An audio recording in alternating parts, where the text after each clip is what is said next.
ओम ज्ञानतिमिरान्धस्य ज्ञानञ्जनशलाकया चक्षुरुन्मीलितं तस्मै श्रीगुरुवे नमः। श्रीचैतन्यमनोभीष्टं स्थापितं येन भूतले स्वयं रूपकदा मह्यं ददाति स्वपदान्तिकं वन्देऽहं श्रीगुरु श्रीयुतपदकमलं श्रीगुरून् वैष्णवाचं श्रीरूपं साग्रजातं सगण रघुनाथान्वितं तं सजीवं साद्वैतं सावधूतं परिजनसहितं कृष्ण चैतन्य देवं श्री राधा कृष्ण पादान सगण ललिता श्री विशाखानप्रदाश्च नित्या नारायणं नमस्कृत्यं नरं चैव नरोत्तमं देवीं सरस्वतीं व्यासं ततो जयमुदीरयेत् सुन्वतां स्वकथा कृष्ण पुण्ये श्रवणकीर्तनं हृदयन्तस्तु एवद्राणि विघ्नोते स्वसतां नष्टप्रायेषु भद्रेषु नित्यं भागवत सेव्या भगवती उत्तम श्लोके भक्तिर्भवति नैष्टिकी तदा रजस्तमो भावः काम लोभादश्चेत् चेत् इति नराविष्णु स्थिति सत्य प्रसिद्धि एवं प्रसन्न मनसो भगवत भक्ति योगता भगवत तत्व विज्ञान मुक्त संगस्य जायते विद्यन्ते हृदय ग्रंथि छिद्यन्ते सर्व संशयं क्षीयन्ते चास्य कर्माणि दृष्ट्वा एव आत्मनीश्वरे मुखं करोति वाचालं पंगुं लंघयते गिरिं यत्कृपातमहं वन्दे परमानंद माधवम् प्रहलाद नारद पराशर पुंडरीकं व्यासम अम्बरीश सुख सौनक विस्मदालभ्याम रुक्मांग अर्जुन वशिष्ठम विभीषणादीनं पुण्यानि नामानि परम भागवत स्मरामि जन्माद्यस्य यतो अन्यतो विज्ञेश्वरार्थिने ब्रह्महृदय आदिकवये मुह्यन्ति यत् सूर्यो तेजो वारिमिदा यथा विन्मयो यत्रं ते सर्वं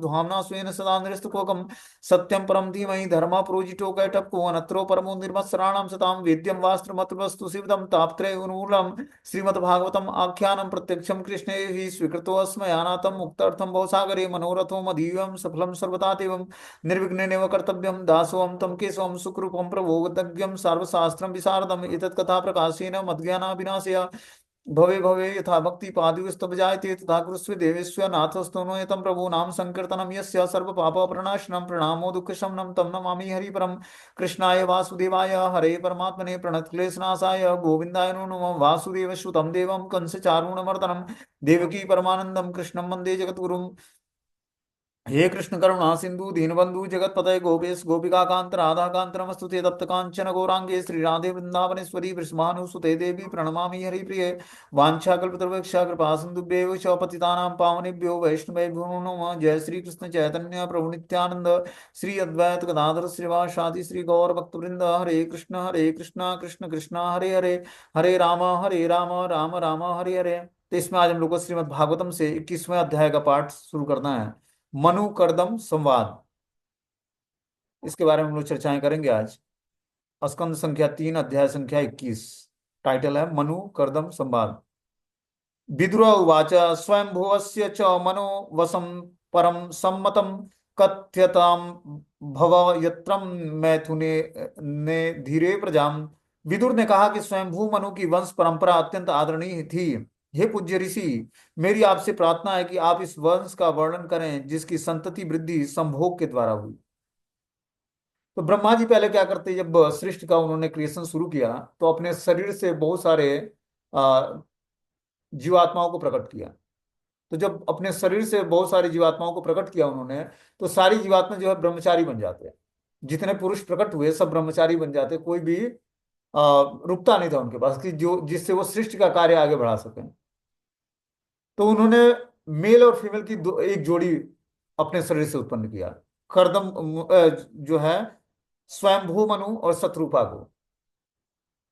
जब मेल फीमेल की जोड़ी बनी तब जाकर उनके संबंध से शिष्ट मतलब जो है प्रजा का आगे जो है प्रजापति, ये स्वयंभू मनु और जो है शत्रुपा जब आपस में जब वो संतति वृद्धि करने के लिए संभोग किया तो उससे संतति वृद्धि होनी शुरू हुई।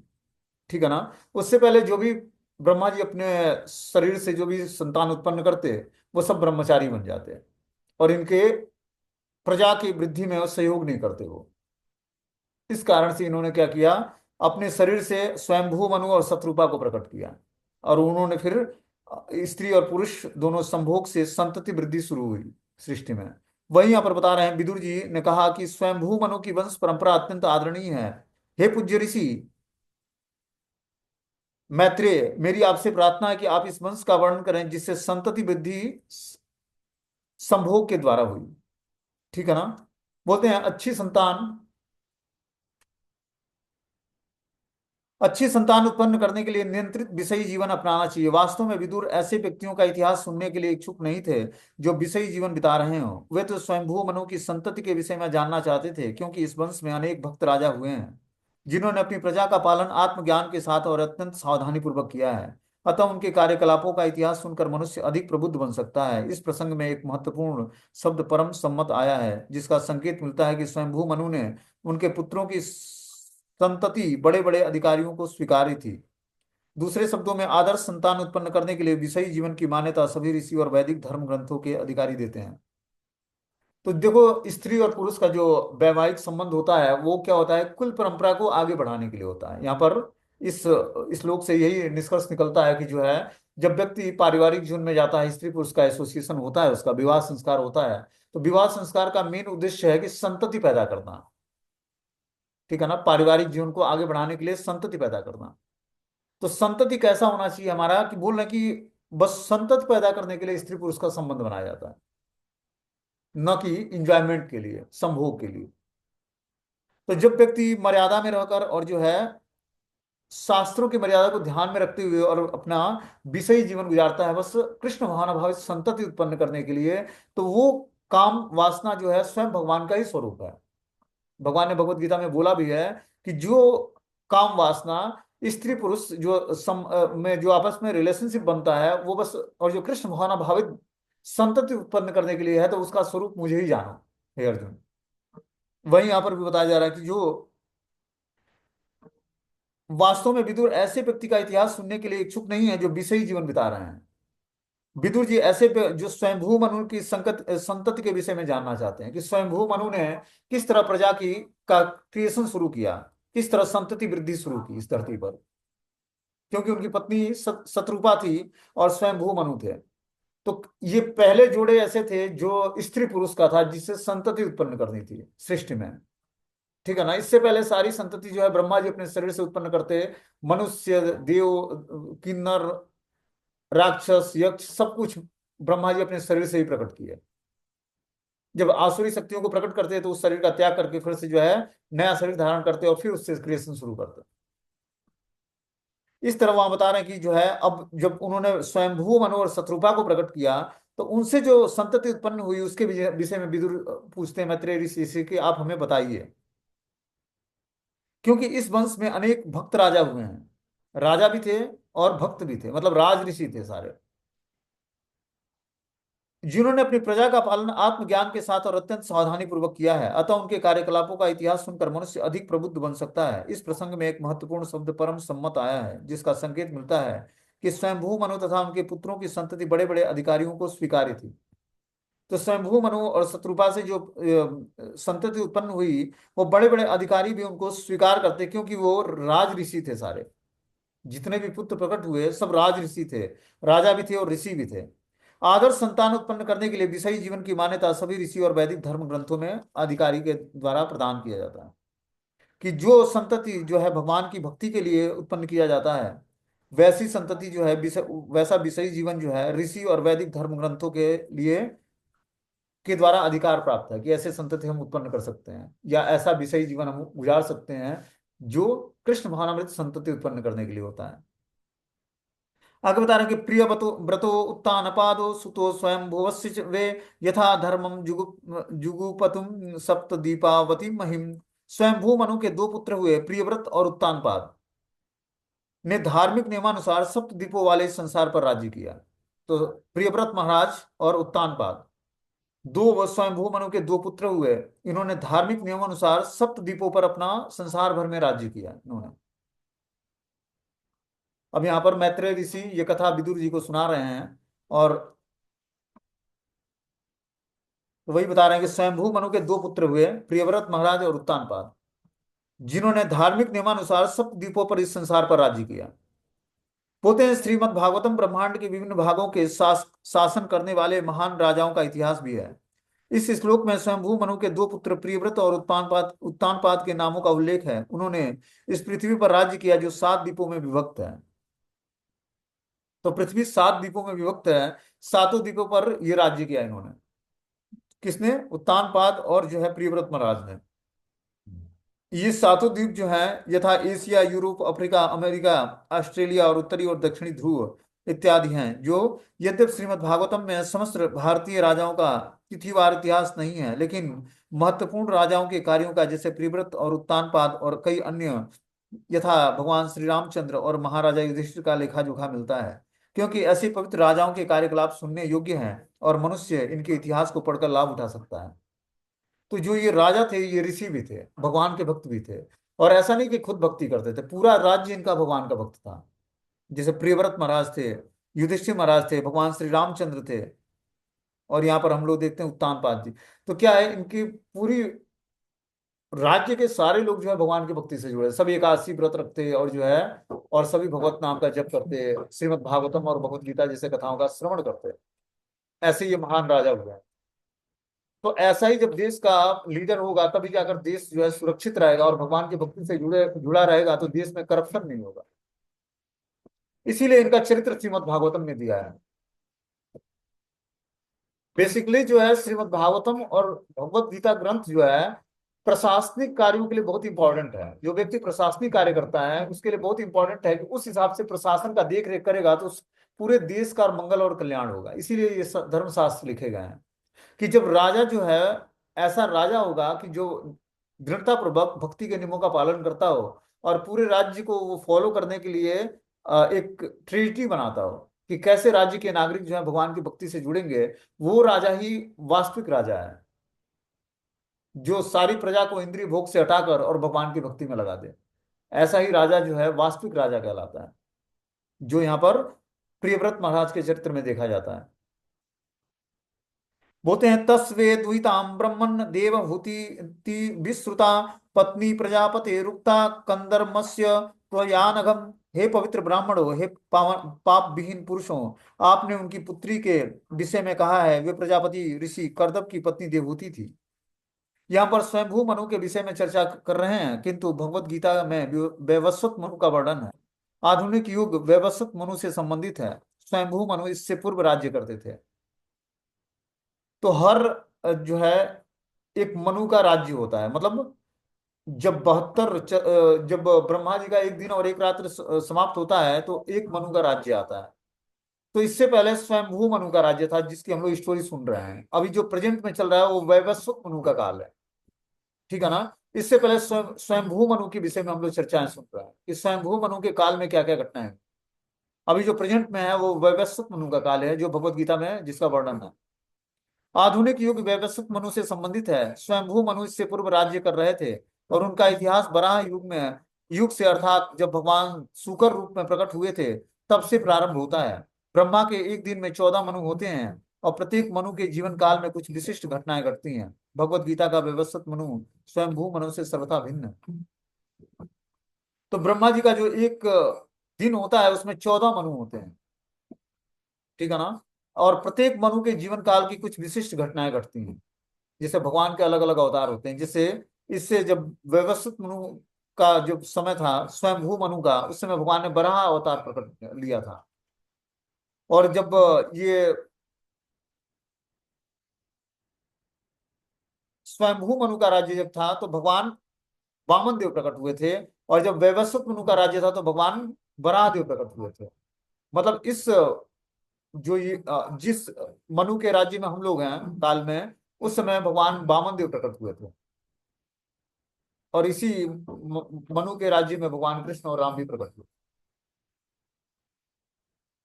तो इस तरह से जो बता रहे हैं कि आधुनिक युग वैवस्वत मनु से संबंधित है। स्वयंभू मनु इसके पूर्व राज्य करते थे। उनका इतिहास बराह युग में, अर्थात भगवान जब सूकर रूप में प्रकट हुए तब प्रारंभ होता है। ब्रह्मा के एक दिन में 14 मनु होते हैं, और प्रत्येक मनु के जीवन काल में कुछ विशिष्ट घटनाएं घटती हैं। अगर आगे बता रहे हैं कि उस महान योगी ने, जिसे अष्टांग योग के सिद्धांतों में सिद्धि प्राप्त थी, इस राजकुमारी से कितने संतान उत्पन्न किए, कृपया करके आप मुझे यह बताएं, क्योंकि मैं इससे सुनने का परम इच्छुक हूँ। तस्या स वे महायोगी युक्तायाम योग लक्षणे ससृज्यम प्रतिधाम वीर्यम तन्मे सुश्रु सवे वदम। उस महान योगी ने, जिसे अष्टांग योग में सिद्धांतों में सिद्धि प्राप्त थी, इस राजकुमारी से कितने संतान उत्पन्न किए, कृपया करके आप मुझे यह बताएं, क्योंकि मैं इसे सुनने का इच्छुक हूँ। यहाँ बता रहे हैं कि विदुर ने कर्दम मुनि और उनकी देवहूति तथा उनकी संतान के विषय में जिज्ञासा की। कि कर्दम मुनि जो थे, जिनकी पत्नी देवहूति थी, उनकी संतान के विषय में जिज्ञासा विदुर जी करते हैं कि उनके संतान के बारे में कुछ बताइए। यहाँ यह बताया गया है कि देवहूति अष्टांग योग में परम निपुण थी। योग देवहूति जो माता थी वो अष्टांग योग में परम निपुण थी, अष्टांग योग का पालन करने में। योग क्रिया में 8 अंग इस प्रकार हैं: इंद्रिय निग्रह, विधि विधानों का कठोरता से पालन करना, विभिन्न आसनों का अभ्यास करना, श्वास का नियंत्रण करना, विषयों पर से इंद्रियों को हटाना, मन की एकाग्रता, ध्यान तथा आत्म साक्षात्कार। ये 8 रास्ते बताए गए हैं अष्टांग योग के। कि पहला है कि इंद्रिय निग्रह करना, इंद्रियों को इंद्रिय विषयों से हटाकर भगवान के सब्जेक्ट से जोड़ना, ये इंद्रिय निग्रह है। विधि विधानों का कठोरता से पालन करना, जो नियम शास्त्र में दिया हुआ है उस शास्त्रों के नियमों का कठोरता से पालन करना। विभिन्न आसनों का अभ्यास करना, अलग अलग आसनों का अभ्यास करना। श्वास का नियंत्रण, श्वास को नियंत्रित करना। विषयों पर से इंद्रियों को हटाना, जो विषय वस्तु है, जो भौतिक विषय वस्तु है उस पर से इंद्रियों को हटाकर और आध्यात्मिक विषय वस्तु पर लगाना।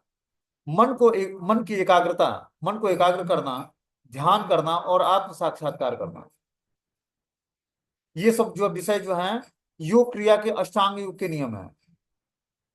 आत्म साक्षात्कार के पश्चात भी 8 और सिद्धि अवस्था होती है जिन्हें योग सिद्धियां कहते हैं। पति पत्नी दोनों योगाभ्यास में सिद्ध थे। पति महायोगी था और उनकी पत्नी योग लक्षण थी। जो पति थे कर्दम मुनि वो महायोगी थे और उनकी पत्नी जो है योग लक्षण से अभिभूत थी। पत्नी जो थी देवहूति थी। उन दोनों ने संभोग के द्वारा संतति उत्पन्न की। पूरा काल में ऋषि और मुनि अपने जीवन को पूर्ण बनाने के पश्चात ही संतान उत्पन्न करते थे, अन्यथा वो ब्रह्मचर्य व्रत धारण करते थे।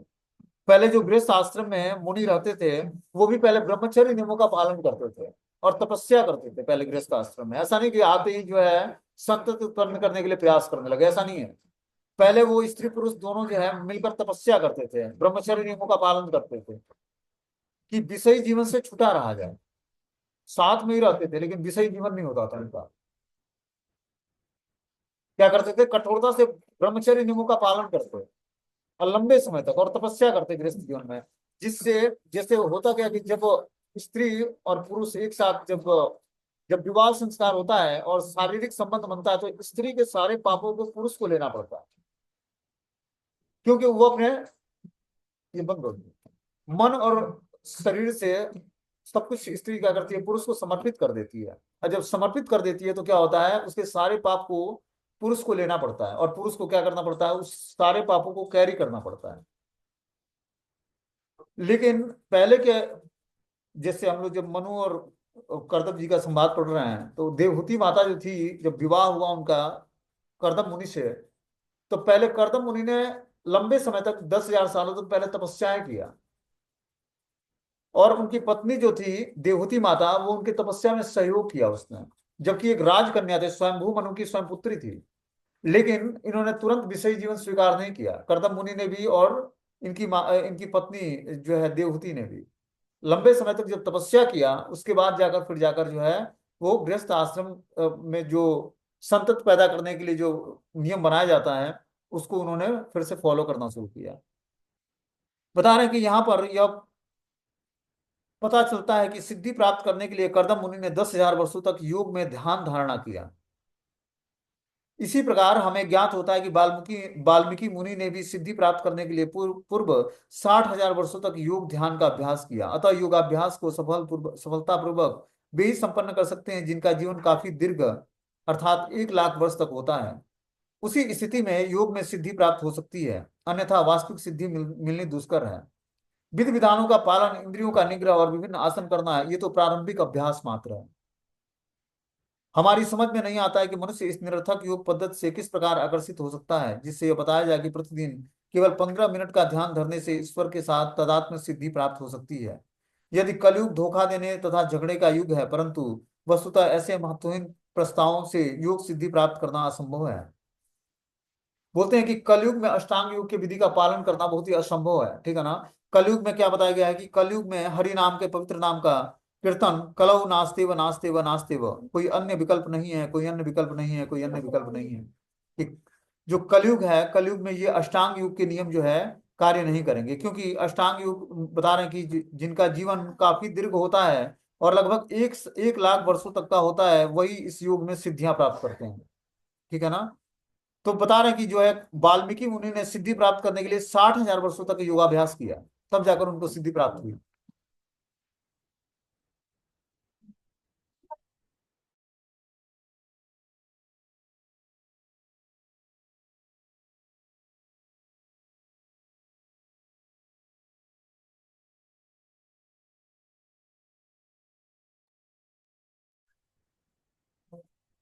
तो वही बता रहे हैं यहाँ पर कि जो है वाल्मीकि मुनि ने 60,000 वर्षों तक योगाभ्यास किया और कर्दम मुनि ने 10,000 वर्षों तक योगाभ्यास में ध्यान धारणा किया, तब जाकर उनको सिद्धि प्राप्त हुई।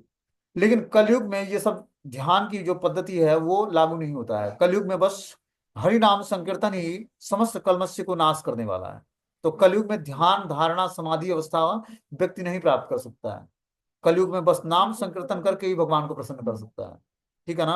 आगे बता रहे हैं कि तत्समाधि युक्तेन क्रिया योगेन कर्दमम संप्रपेदे हरि भक्त्या प्रपन्नम वरदासु।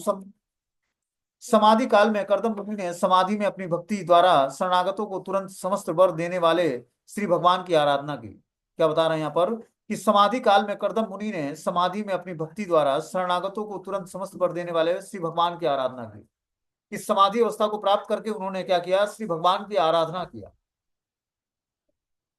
यहाँ पर ध्यान की महत्ता का वर्णन है। कर्दम मुनि ने परम पुरुषोत्तम भगवान हरि को प्रसन्न करने के लिए 10,000 वर्षों तक योग का ध्यान का अभ्यास किया। कर्दम मुनि ने 10,000 वर्षों तक योगाभ्यास का अभ्यास किया और भगवान को अपने ध्यान में उनकी सेवा की। अतः कोई चाहे योग का अभ्यास करे या चिंतन करे या ईश्वर की खोज करे, इन प्रयासों में भक्ति की प्रक्रिया मिश्रित की जानी चाहिए।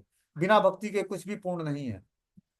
तो अगर जो कोई व्यक्ति ध्यान योग का भी पालन करता है, ठीक है ना, लेकिन या ईश्वर की खोज करता है या अन्य प्रयासों से भी कुछ भगवान को जानने का चिंतन करके या अभ्यास करके या ध्यान करके या ईश्वर की खोज करके वो ईश्वर को जानना चाहता है, तो इन सारे प्रयासों में भक्ति को क्या करना पड़ेगा, मिश्रित करना पड़ेगा। तभी वो प्रक्रिया सफल होगी कलयुग में। बिना भक्ति के कुछ भी पूर्ण नहीं होगा। सिद्धि तथा साक्षात्कार का लक्ष्य पूर्ण पुरुषोत्तम भगवान है। सिद्धि तथा साक्षात्कार का मतलब है हम आत्म साक्षात्कार के लिए हम सभी प्रयास कर रहे हैं। ठीक है ना, कि आत्मा के स्तर को जान जाएं और शरीर के स्तर को जान जाएं कि शरीर का स्तर क्या है और आत्मा का स्तर क्या है। तो इस तरह से जब व्यक्ति सिद्धि प्राप्त करने के लिए जब भक्ति को हर एक किसी भी योग का पालन करके भक्ति को बीच में ले आता है, भक्ति को फॉलो करता है, तभी उसको वास्तविक साक्षात्कार और सिद्धि प्राप्त होगी। जो कृष्ण भावनामृत में निरंतर संलग्न रहता है वह सर्वोच्च योगी कहलाता है। श्री भगवान हरि अपने शरणागत भक्तों की समस्त इच्छाओं को भी पूरा करते हैं। वास्तविक सफलता प्राप्त करने के लिए मनुष्य को श्री भगवान हरि या श्री कृष्ण के चरण कमलों में समर्पण करना होगा। तो जो वास्तव में हमें सिद्धि प्राप्त करनी है तो हमें क्या करना पड़ेगा, श्री कृष्ण के चरण कमलों में अपने को समर्पित करना पड़ेगा। भक्ति अर्थात कृष्ण भावनामृत में लगे रहना प्रत्यक्ष विधि है। अन्य सभी विधियां संस्तुति किए जाने के बावजूद भी अप्रत्यक्ष हैं। तो कलयुग में भक्ति ही एकमात्र ऐसी प्रत्यक्ष विधि है जिससे हम भगवान को जान सकते हैं। इस कलिकाल में प्रत्यक्ष विधि अप्रत्यक्ष विधि से अधिक सहज है, क्योंकि मनुष्य का जीवन काल कम होता है, उसकी बुद्धि कमजोर होती है, वे गरीब हैं और अनेक कठिनाइयों से ग्रस्त रहते हैं। अतः भगवान चैतन्य ने जो सबसे बड़ा वरदान दिया है वह यह है कि आध्यात्मिक जीवन में सिद्धि प्राप्त करने के लिए ईश्वर के पवित्र नाम का कीर्तन ही पर्याप्त है।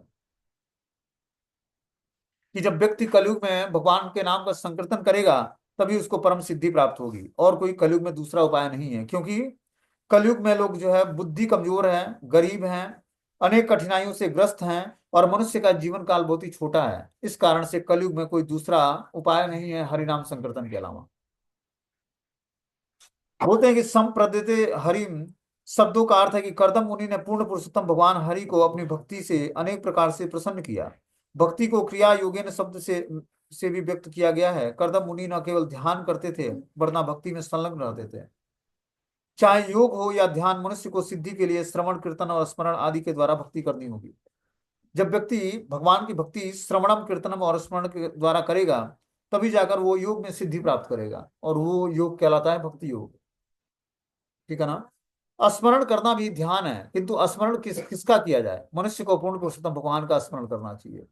तो जब श्रवणम और कीर्तनम में सिद्धि प्राप्त होती है तब हमें स्मरणम की सिद्धि प्राप्त होती है। धीरे धीरे जब श्रवण कीर्तन जो है परफेक्ट अवस्था को प्राप्त करेगा तब हमें भगवान का निरंतर ही स्मरण बना रहेगा। भगवान का निरंतर स्मरण करने के लिए हमें श्रवण और कीर्तन को परफेक्ट तरीके से करना पड़ेगा, तब जाकर हम भगवान का निरंतर स्मरण कर पाएंगे। न केवल श्री भगवान का स्मरण करना चाहिए वरना भगवान के कार्यों का श्रवण और उनकी महिमा का कीर्तन भी करना चाहिए। यह जानकारी प्रमाणिक धर्म ग्रंथों में मिलता है कि जब हम भगवान के नाम रूप गुण लीलाओं का कीर्तन करते हैं तब जाकर हम उनका स्मरण कर पाते हैं, लीलाओं का स्मरण कर पाते हैं। और इस तरह से जो है पता ना कि 10,000 वर्षों तक विभिन्न प्रकार की भक्ति में सेवा करने के बाद कर्दम मुनि ने ध्यान में सिद्धि प्राप्त की, किंतु इस कलयुग में ऐसा कर पाना संभव नहीं है, क्योंकि मनुष्य अधिक से अधिक 100 वर्ष तक जीवित रहता है। इस समय ऐसा कौन कर सकता है जो योग के अनेकानेक विधि विधानों का कड़ाई से पालन कर सके। साथ ही सिद्धि उन्हें ही प्राप्त होती है जो समर्पित आत्मा है।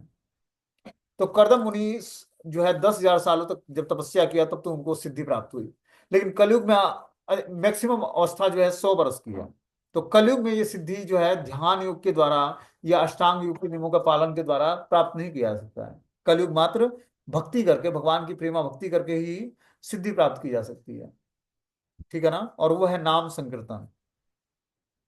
श्री भगवान के नाम का उल्लेख तब तक न हो वहां आत्मसमर्पण कैसा, जहां श्री भगवान के नाम का ध्यान तक न हो वहां योग कैसा।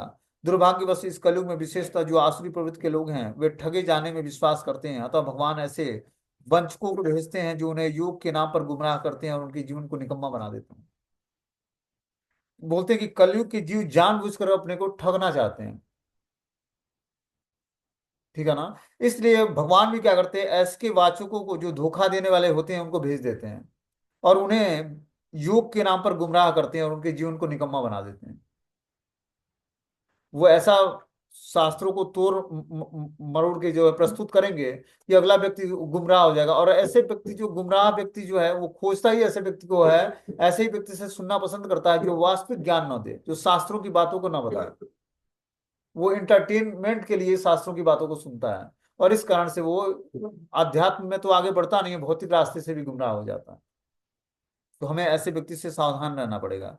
आगे बता रहे हैं कि तावत प्रसन्नो भगवान पुष्कराक्षम कृते युगे दर्शयामास तम सत्यम शाब्दम ब्रह्म दधतु द्वपु। तब सतयुग में कमल नयन पूर्ण पुरुषोत्तम भगवान ने प्रसन्न होकर कर्दम मुनि को अपने दिव्य रूप का दर्शन कराया, जिसे वेदों के माध्यम से ही जाना जा सकता है। अब क्या करते हैं भगवान, आपका कमल नयन पूर्ण पुरुषोत्तम भगवान श्री कृष्ण प्रसन्न होकर कर्दम मुनि को अपने दिव्य रूप का दर्शन देते हैं, जिसे वेदों के माध्यम से ही जाना जा सकता है।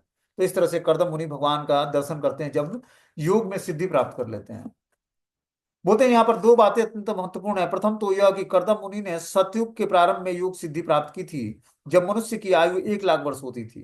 तो कर्दम मुनि ने सतयुग के प्रारंभ में तपस्या शुरू की और इस तरह से 1 लाख वर्षों तक जब तपस्या किया उन्होंने तब उनको सिद्धि प्राप्त हुई। कर्दम मुनि को सफलता मिलने के बाद भगवान ने प्रसन्न होकर उन्हें अपने रूप का दर्शन दिया जो काल्पनिक न था। कभी कभी निर्विशेषवादी सलाह देते हैं कि मनुष्य जिस रूप को चाहे अपने मन में धारण कर सकता है, किंतु यहाँ पर स्पष्ट कहा गया है कि भगवान ने कर्दम मुनि को जो रूप दिखाया वह वैदिक साहित्य में वर्णित है। शाब्द ब्रह्म का अर्थ है, वैदिक साहित्य में भगवान के रूपों का स्पष्ट उल्लेख है। कर्दम मुनि ने भगवान के किसी काल्पनिक रूप की खोज नहीं की जैसा कि आजकल कलयुग में धूर्त लोग करते हैं। तो कर्दम मुनि ने भगवान के कोई काल्पनिक रूप का ध्यान नहीं किया, जो शास्त्र में दिया है उस स्वरूप का भगवान के ध्यान किया। और जब वास्तविक रूप से उन्होंने ध्यान किया और 10,000 सालों तक जब योग में सिद्धि प्राप्त की तब उनको जाकर जो है भगवान का दर्शन हुआ। तो कितने लोग क्या करते हैं कि भगवान के स्वरूप का दर्शन नहीं करते, काल्पनिक रूप से भगवान की छवि बना लेते हैं और उसका ध्यान करते हैं। हमें शास्त्रों को ध्यान में रखते हुए जो शास्त्रों में भगवान के सुंदर विग्रहों के स्वरूप का भी वर्णन है कि किस अनुपात में क्या चीजें भगवान की होनी चाहिए, भगवान कैसे वस्त्र पहनते हैं, कौन सी माला धारण करते हैं, जैसे भगवान पीतांबर धारण करते हैं, गले में कौस्तुभ मणि धारण करते हैं, वन फूलों की माला धारण करते हैं जिसको वैजंती माला बोलते हैं, उनके चेस्ट पर जो है श्रीवत्स का चिन्ह होता है। नारायण के रूप में भगवान 4 अस्त्र धारण करते हैं, शंख चक्र गदा पद्म। तो एक जो शास्त्रों में जो भगवान का वर्णन है उस हिसाब से हम भगवान के स्वरूप का जब ध्यान करेंगे तब वो धीरे धीरे हमें सिद्धि प्राप्त होगी ध्यान में, जो कि कर्दम मुनि ने 10,000 सालों में ये प्राप्त किया। वैदिक साहित्य में भगवान के रूपों का स्पष्ट उल्लेख है। कर्दम मुनि ने भगवान के किसी काल्पनिक रूप की खोज नहीं की, जैसा कि आजकल धूर्त लोग करते हैं। उन्होंने भगवान के नित्य आनंदमय और दिव्य रूप का साक्षात्कार किया। कर्दम मुनि ने भौतिक कल्मश से रहित सूर्य के समान तेजमय श्वेत कमलों तथा कुमुदनियों की माला पहने श्री भगवान के नित्य रूप का दर्शन किया। भगवान ने निर्मल पीला रेशमी वस्त्र धारण कर रखा था और उनके मुख कमल घुघराले नीले चिकने बालों के गुच्छों से सुशोभित था। तो ऐसा नहीं, कोई काल्पनिक रूप का उन्होंने ध्यान नहीं किया। जो शास्त्रों में बताया गया भगवान के स्वरूप का वर्णन, उस स्वरूप का उन्होंने वर्णन का को ध्यान में अपने दर्शन किया। बोलते हैं जिसमें सूर्य के समान भगवान का तेजमय रूप था, श्वेत कमलों और कुमुदनियों की माला पहने थे भगवान। श्री भगवान का नित्य रूप दर्शन करने योग्य था। भगवान के निर्मल पीला और रेशमी वस्त्र धारण किया था। उनके मुख कमल घुघराले नीले चिकने बालों के गुच्छों से सुशोभित था। ऐसे भगवान के स्वरूप का दर्शन किया। बोलते हैं किरीटीन कुंडलीन शंख चक्र गदाधरम श्वेत पल्लव क्रीड़ा नक्यम मना स्पर्श स्मृति क्षणम। मुकुट और कुंडलों से आभूषित श्री भगवान अपने तीनों हाथों में अपने विशिष्ट शंख चक्र और गदा, और चौथे में श्वेत कुमुदनी धारण किए हुए थे। उन्होंने प्रसन्न और हास्य युक्त मुद्रा में समस्त भक्तों के चित्त को चुराने वाले चितवन में से देखा। तो इस तरह से कर्दम मुनि ने जिस रूप का ध्यान किया, उसमें भगवान मुकुट और कुंडलों से आभूषित श्री भगवान अपने तीनों हाथों में विशिष्ट शंख चक्र और गदा धारण किए थे और चौथे हाथ में श्वेत कुमुदनी धारण किए हुए थे। उन्होंने प्रसन्न और हास्य युक्त मुद्रा में समस्त भक्तों के चित्त को चुराने वाले भगवान के उस चितवन का दर्शन किया। बोलते हैं कि अपने वक्षस्थल पर सुनहरी रेखा धारण किए और अपने गले में प्रसिद्ध कौस्तुभ मणि लटकाए हुए वे गरुड़ के कंधों पर अपने चरण कमल रखे हुए आकाश में खड़े थे।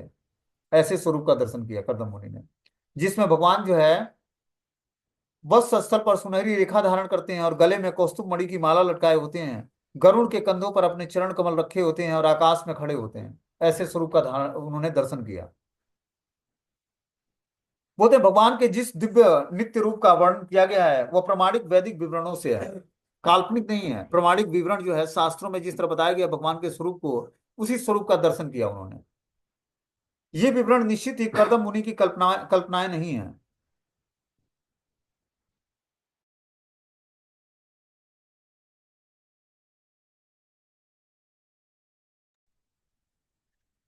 तो बता रहे हैं यहाँ पर वक्ष स्थल पर सुनहरी रेखा धारण की, अपने गलों में कौस्तुभ मणि लटकाए और गरुड़ के कंधों पर अपने चरण कमल रखे हुए आकाश में खड़े थे। और ये सारे जो स्वरूप थे प्रमाणिक वैदिक विवरणों में हैं। ये विवरण निश्चित ही कर्दम मुनि की कल्पना नहीं है।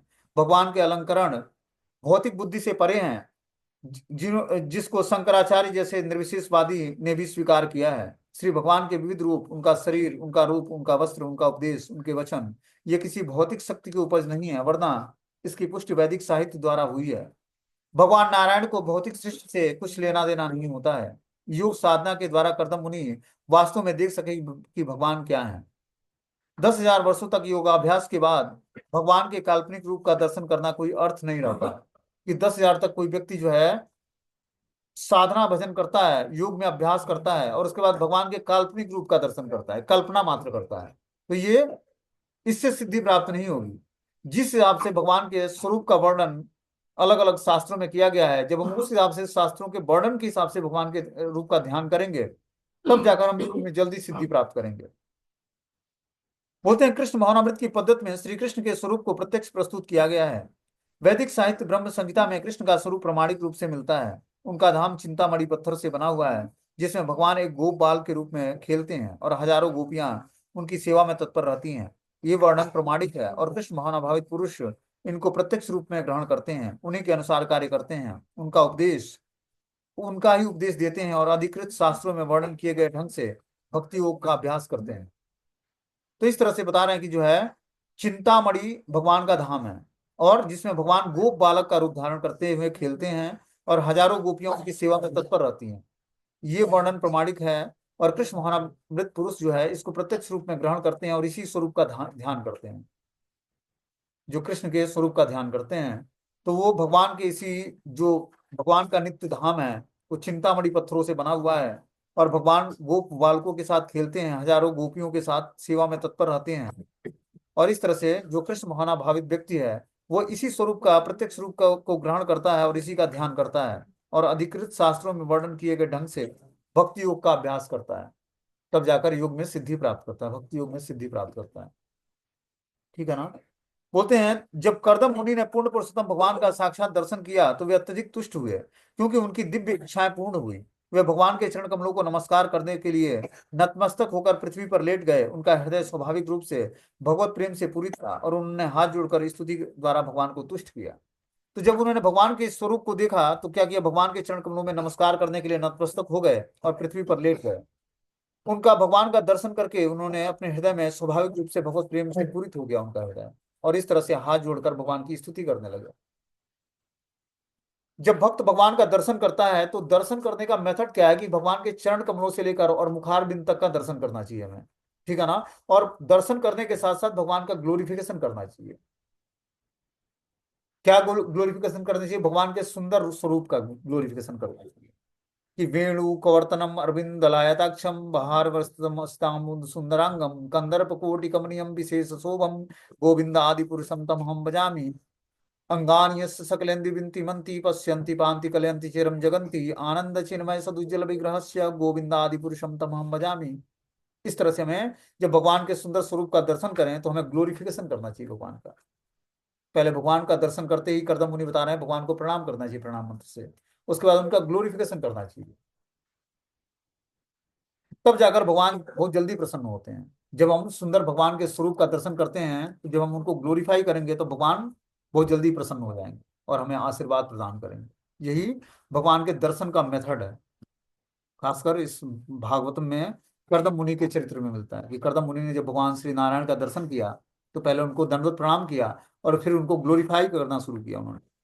तो हमें भी जब हम कृष्ण के स्वरूप का दर्शन करें मंदिरों में या फिर अपने घरों में तो भगवान को पहले प्रणाम करना चाहिए, उसके बाद उनको ग्लोरीफाई करना चाहिए उत्तम श्लोकों से। तब भगवान प्रसन्न होते हैं। ठीक है। हरे कृष्णा। कोई क्वेश्चन है तो आप लोग पूछ सकते हो, नहीं तो मीटिंग क्लोज हो जाएगा। अगले मीटिंग में